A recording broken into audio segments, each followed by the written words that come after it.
Hello everyone, it's your graphics Oni. So today we are going to learn how to add a tattoo in Photoshop. Firstly, take a new file and then create it. Now take a photo and open the photo of the tattoo in the Photoshop. Now press Ctrl and click this.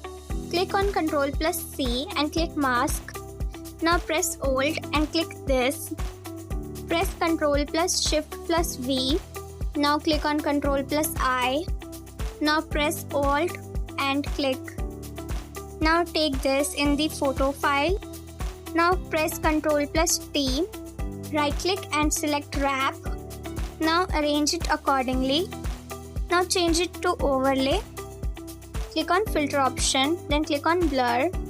Then click on Gaussian blur and set it accordingly and click OK. Click on filter and click noise and then click on add noise. Set the settings and click OK. Now go on the blending option and set this accordingly. Then click OK. Now decrease the fill option to 80% and boom, it's done. Like and subscribe for more such videos.